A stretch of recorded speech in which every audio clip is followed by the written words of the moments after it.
Hello friends, welcome back to my YouTube channel. അപ്പം നമ്മുടെ കുറേ നാളത്തെ ഇടവേളയ്ക്ക് ശേഷം നമ്മൾ വീണ്ടും വീഡിയോ ഒക്കെ ഇട്ട് തുടങ്ങുകയാണ്. അപ്പോൾ എല്ലാവരുടെയും സപ്പോർട്ട് ഉണ്ടാവണം. ഇന്നത്തെ റെസിപ്പി എന്ന് പറഞ്ഞാൽ ഒരു ഈസി ആയിട്ടുള്ള ഒരു ബ്രേക്ക്ഫാസ്റ്റിൻ്റെ വീഡിയോ ആണ്.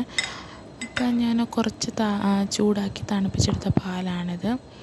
അത് ഞാനൊരു ബൗളിനകത്തേക്ക് ഇട്ടിട്ടുണ്ട്. കുറച്ച് ഞാൻ പാലെടുത്തിട്ടുള്ളൂ. അതിനാവശ്യമായിട്ടുള്ള ഓട്സും ഞാൻ എടുത്തിട്ടുണ്ട്.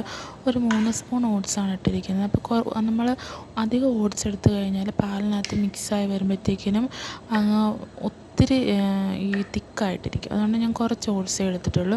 പിന്നെ നമ്മുടെ ചിയാ സീഡ്സാണ്. ഇത് 3 സ്പൂണ് ചിയാ സീഡ്സും കൂടി ഇട്ട് കൊടുക്കുന്നുണ്ട്.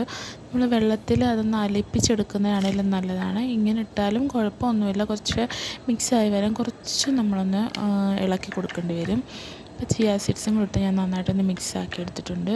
പിന്നെ നമ്മൾ ഇട്ട് കൊടുക്കാൻ പോകുന്ന പറഞ്ഞൊരു ചെറിയൊരു ആപ്പിളാണ്. അതിൻ്റെ ഒരു പകുതി ഞാൻ എടുത്തിട്ടുള്ളൂ. കാരണം നമ്മൾ ഓട്സും പാലിൻ്റെയൊക്കെ ക്വാണ്ടിറ്റി കുറച്ചാണ് എടുത്തിരിക്കുന്നത്. അതുകൊണ്ട് പകുതി ആപ്പിളോടെ ചെറുതായിട്ട് കട്ട് ചെയ്തൊന്ന് ഇട്ട് കൊടുക്കുന്നുണ്ട്.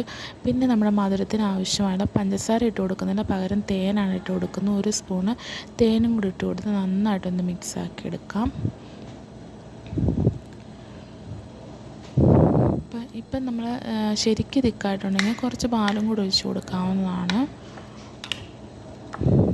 എല്ലാവർക്കും വീട്ടിൽ അപ്പോൾ നമ്മൾ പിറ്റേന്ന് രാവിലെ തന്നെ നമ്മൾ ഇടപിടിയിൽ എണീറ്റ് ബ്രേക്ക്ഫാസ്റ്റ് ഒന്നും ഉണ്ടാക്കേണ്ട ആവശ്യമില്ല. ഇങ്ങനെ നമ്മൾ ഉണ്ടാക്കിയിട്ട് ഓവർനൈറ്റ് ഫ്രിഡ്ജിൽ സൂക്ഷിച്ച് കഴിഞ്ഞാൽ പിറ്റേന്ന് രാവിലെ നമുക്ക് ബ്രേക്ക്ഫാസ്റ്റ് കഴിക്കാൻ നേരത്തേക്കിന് നമ്മളെടുത്ത് നമ്മൾ കഴിച്ചാൽ മതി. അപ്പോഴത്തേക്കും നന്നായിട്ട് മിക്സ് ചെയ്തിട്ട് ഞാനിത് ഫ്രിഡ്ജിൽ സൂക്ഷിക്കാൻ പോവുകയാണ്. ബ്രേക്ക്ഫാസ്റ്റിന് റെസിപ്പി ഇഷ്ടമായെങ്കിൽ ഒന്ന് ലൈക്ക്, ഷെയർ, സബ്സ്ക്രൈബ് ചെയ്ത് ഒന്ന് സപ്പോർട്ട് ചെയ്യണം. നിങ്ങളുടെ അഭിപ്രായങ്ങൾ കമൻ്റായിട്ട് അറിയിക്കാവുന്നതാണ്.